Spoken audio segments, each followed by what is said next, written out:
Coucou les gars, j'espère que vous allez bien.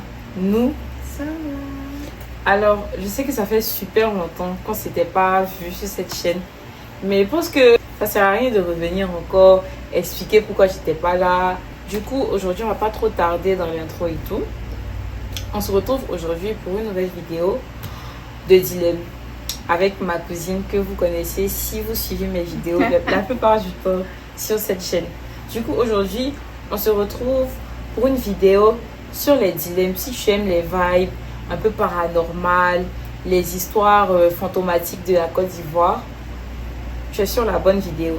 Tu peux déjà commencer à t'abonner parce que je te promets et je t'assure que ce contenu va te plaire. Du coup, sans plus tarder, on va commencer la vidéo.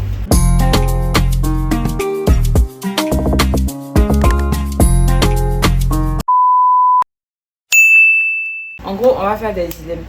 Déjà, ce sont des légendes africaines, ivoiriennes même, plus précisément. Ce sont des légendes ivoiriennes, genre comme Momi Wata, tout ce genre de trucs-là. Ce sont des légendes ivoiriennes que je vais te raconter. Et puis après, je vais te donner un dilemme. C'est comme si je peux te dire tout de suite là, je préfère soit rencontrer Momi Wata ou bien Dame Sabou. Tu vois, c'est un peu ce genre-là. Mais en gros, ce sont des légendes que personnellement je connais pas trop. C'est ce que j'ai sélectionné là. Du coup, je vais raconter d'abord la légende et pour introduire le dilemme. Donc sans plus tarder, on passe à la première légende. La dame du pont Félix Houphouët-Boigny. Tu connais le pont Félix Houphouët-Boigny?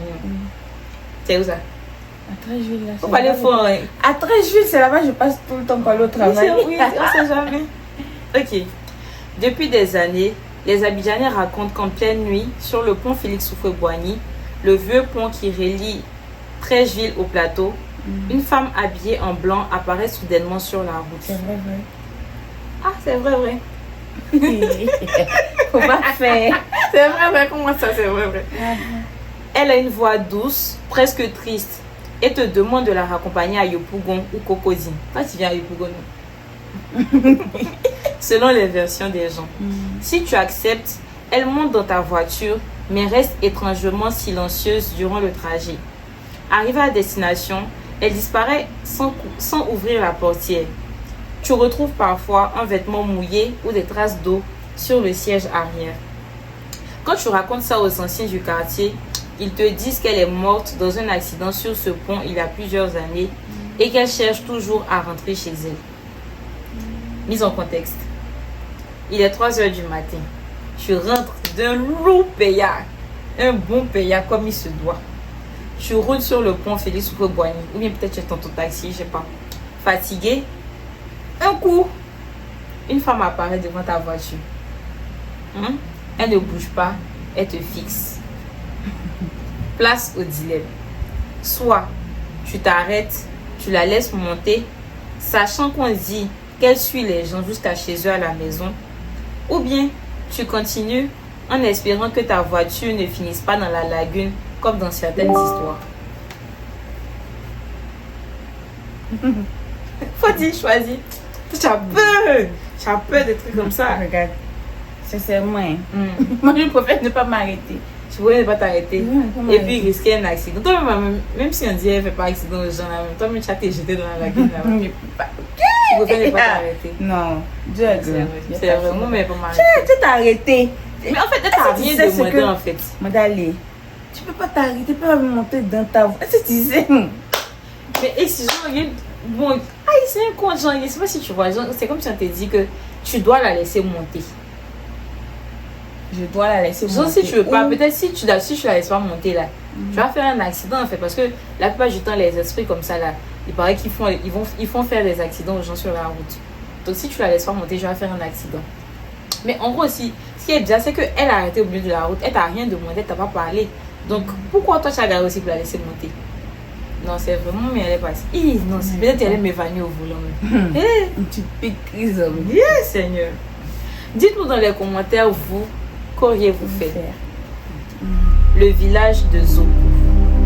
On raconte qu'il y a très longtemps, dans une région reculée entre Man et Biankouma, un jeune voyageur fatigué découvrit un village caché dans la forêt, qu'aucune carte ne montrait.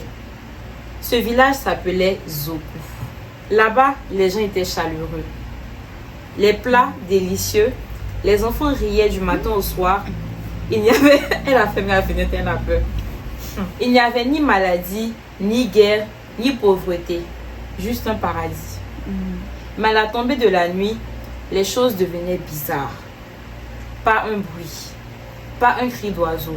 Et tout le village rentrait chez eux sans rien dire. Un ancien, avant de disparaître, dans lui aussi sa case. Si tu dors ici, ton âme restera avec nous. Tu vivras heureux, mais le monde t'oubliera. Le voyageur n'a jamais été revu. Et ceux qui prétendent avoir trouvé Zoku disent qu'ils ont fui sans se retourner. Parce que dans ce village, plus tu restes, plus tu oublies qui tu es. Mise en contexte.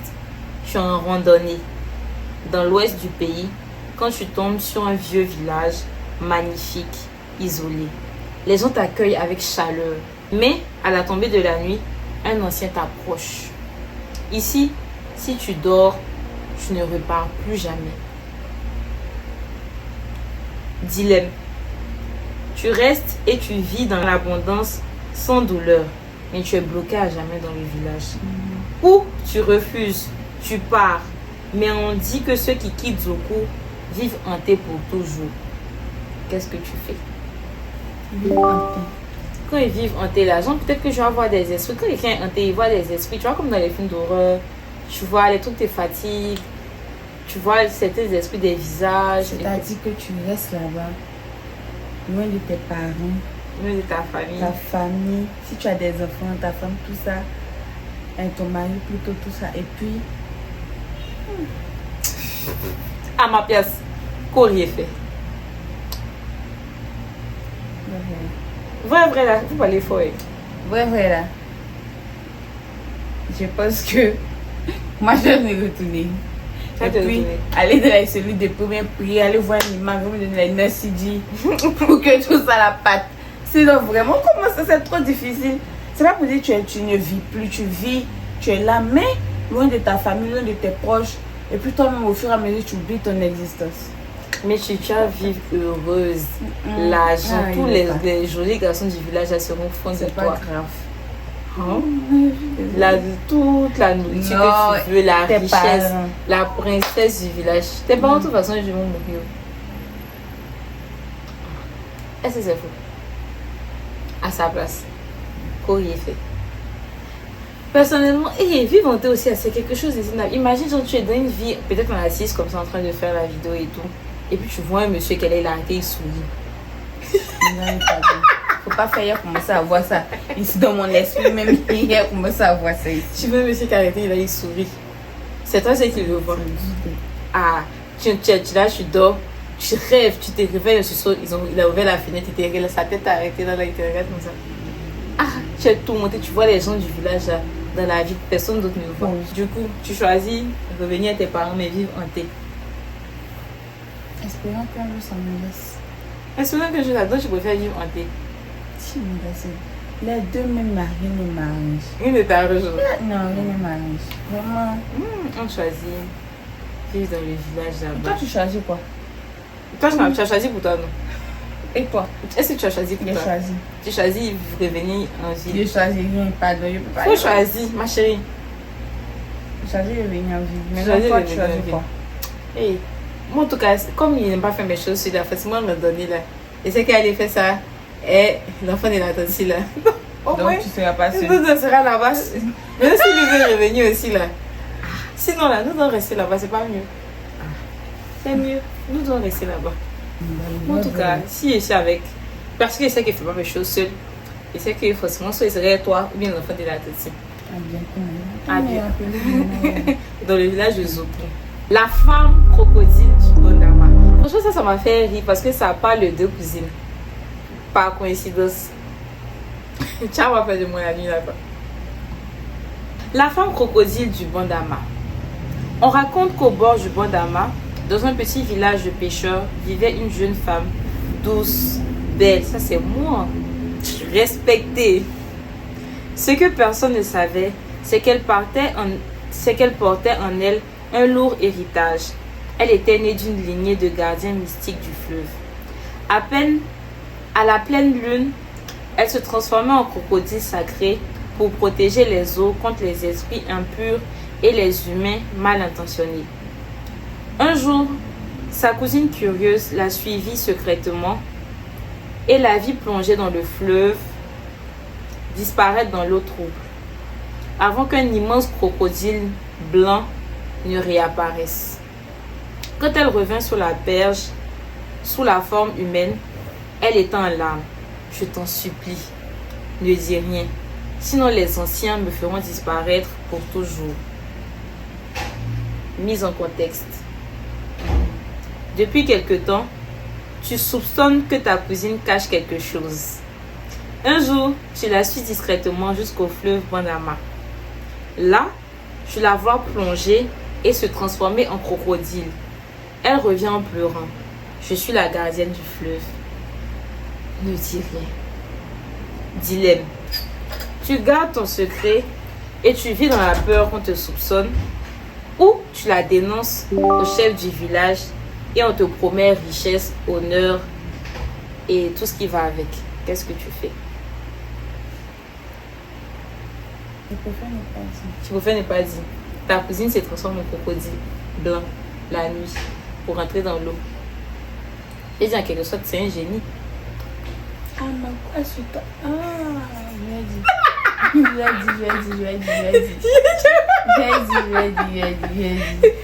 Tu sais quoi? Attends, oui. Mais je suis la gardienne des eaux, Zénab. Attends. Il veut comprendre. Tu vas dire. Moi, ta soeur. Moi, il me transforme en crocodile. Mais attends, faut pas être à côté de moi. Je suis couchée. Je me retrouve. Voici crocodile blanc. Ça fait Qu'est-ce quoi? que tu peux pas me faire du mal à moi? Depuis, tu savais pas là. Il t'a pas fait du mal. C'est quand tu as savoir te faire du mal. Oui, parce que tu as te dit, je sais. Et puis je peux te livrer. Donc tu me livres. Je vais te livrer des. Non, faut pas me toucher. Tu me livres. Je veux que ça me touche. Tu me livres. Tu dis ou tu dis pas? Non, ça va. Même si c'est toi, tu as dit. Il n'a pas dit. Tu vas dire. Je vais pas Toi, dire. comment ça, je vais pas dire? Il m'a bien dit. Oh non. Oh Mais c'est que tu as dit. Non, il n'a pas dit Non. aux anciens du village. Ce que tu as dit à non. Et non va dire à la personne qui a fait confiance. La personne à qui a fait confiance, ça va dire à Oui, il va dire à comme quelqu'un. cela. Moi, il n'a pas dit. Donc ils vont me tuer si tu dis. Qui va te tuer? Les anciens du village. Pourquoi? Parce que mais tu penses que si c'est secret, que c'est elle la gardienne, puis on te garde en secret. Si les gens savent pas, les anciens du village savent pas là, c'est pourquoi? Ah, toi aussi. C'est pas pour rien. Moi, en tout cas, il ne fait pas dire. Mais non, Donc, arrête si de tu apprends que je suis sorcier, si tu apprends que je suis sorcier, et puis tu dis que vraiment que c'est moi qui ai mangé, petit. Tu rappelles, c'était le jour de mon anniversaire. Qu'est-ce que tu as fait? Si c'est ça, tu as fait quoi? Tu as me dénoncé aussi. Mais ça va être dénoncé. Tu as me dénoncé? Mais tu es sorcière.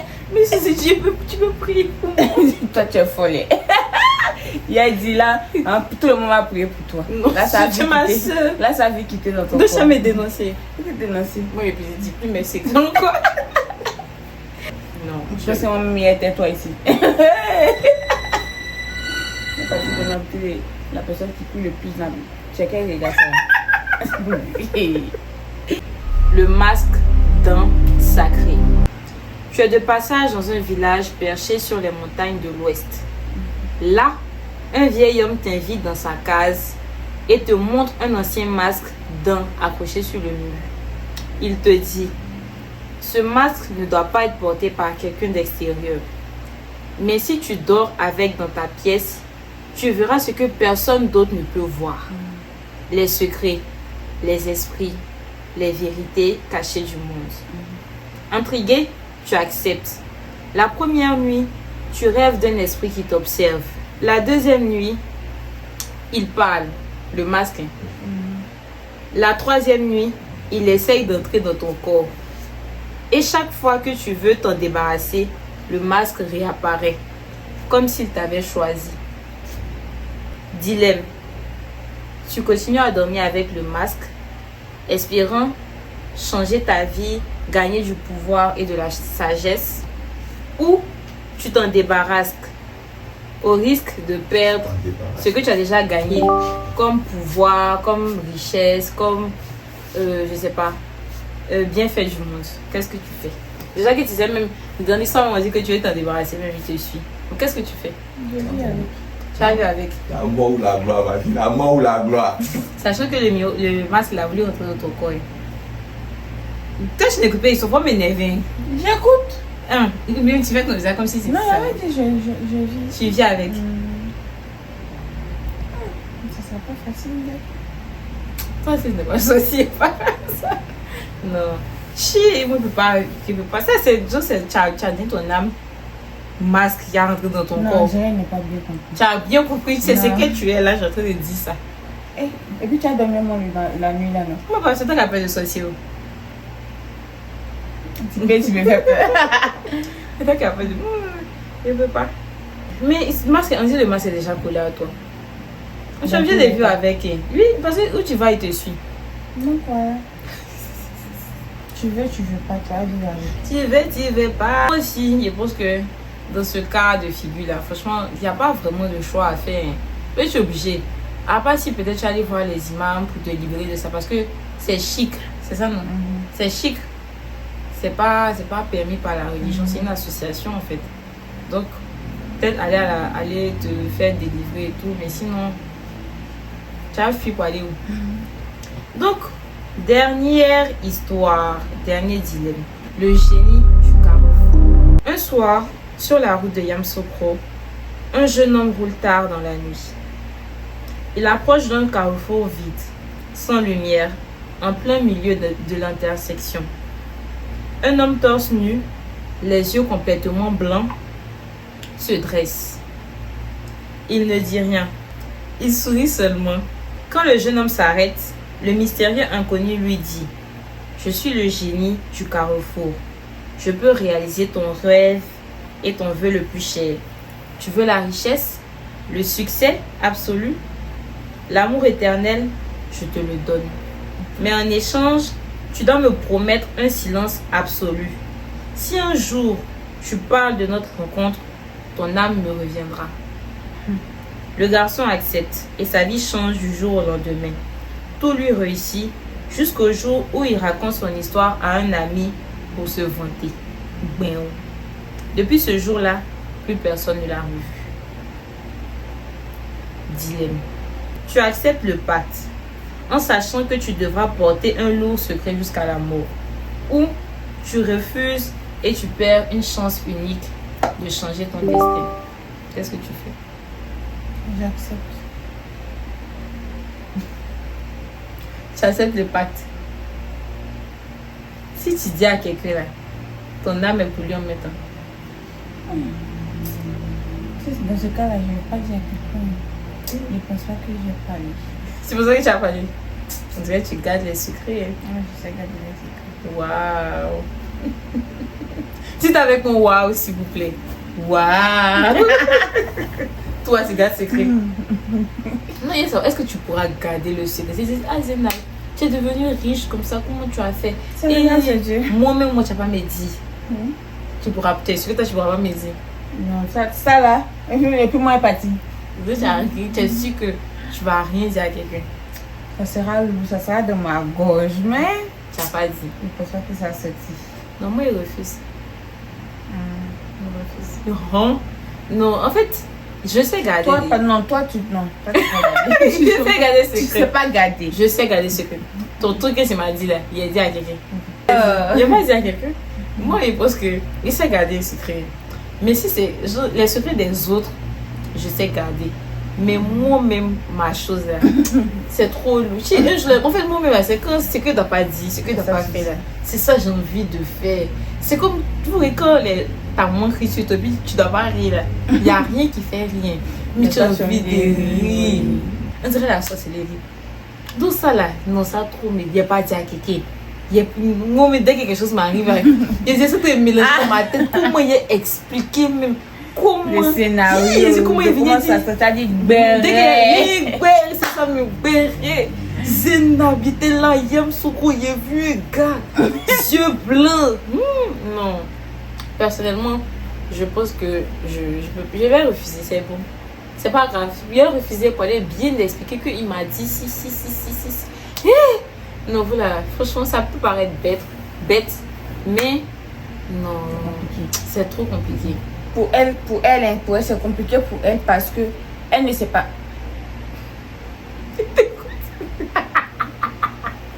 Parce qu'elle ne sait pas sur terre. Je sais maintenant. C'est là. En fait, est-ce que tu sais que ton âme tient juste à quelques mots? Il peut passer, c'est une pression constante sur ta vie. Ah, non, tu as gagné. En tout cas, il y a des gens qui sont forts pour garder les secrets. Et puis là, il me dit que pour un petit truc, c'est un pacte que tu as signé. Dès que tu es plus le diable est trop fort. Dès qu'il va te mettre dans les conditions même pour que tu aies envie de dire même. Le diable, là, lui-même, tu vois, le génie là, il a rien à faire des trucs. Le seul truc pour pas dire. Lui-même, il va tout faire pour que tu dises, pour que ton âme puisse lui revenir.